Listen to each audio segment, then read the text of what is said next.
আগামী 21শে ফেব্রুয়ারি আন্তর্জাতিক ভাষা শহীদ দিবসে উন্মোচন হচ্ছে বিডিএফ সুপ্রিমো প্রদীপ দত্ত রায়ের লেখা প্রবন্ধ সংকলন এখনো কাঁদছে স্বর্ণগর্ভা বরাক।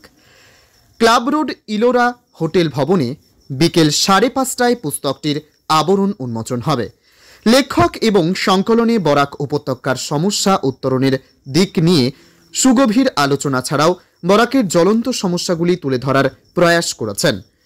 সফল নেতাদের নেতৃত্ব গুণের পাশাপাশি বিফল নেতাদের নিষ্কর্ম অবস্থানেরও ইতিবাচক সমালোচনা করেছেন তিনি। এই পুস্তকটি যথেষ্ট সমাদৃত হবে বলে আশাবাদী দত্ত রায়। এর আগে তার আরও একটি প্রথম প্রবন্ধ সংকলন উপেক্ষিত বরাক পাঠক মহলে জনপ্রিয়তা লাভ করে।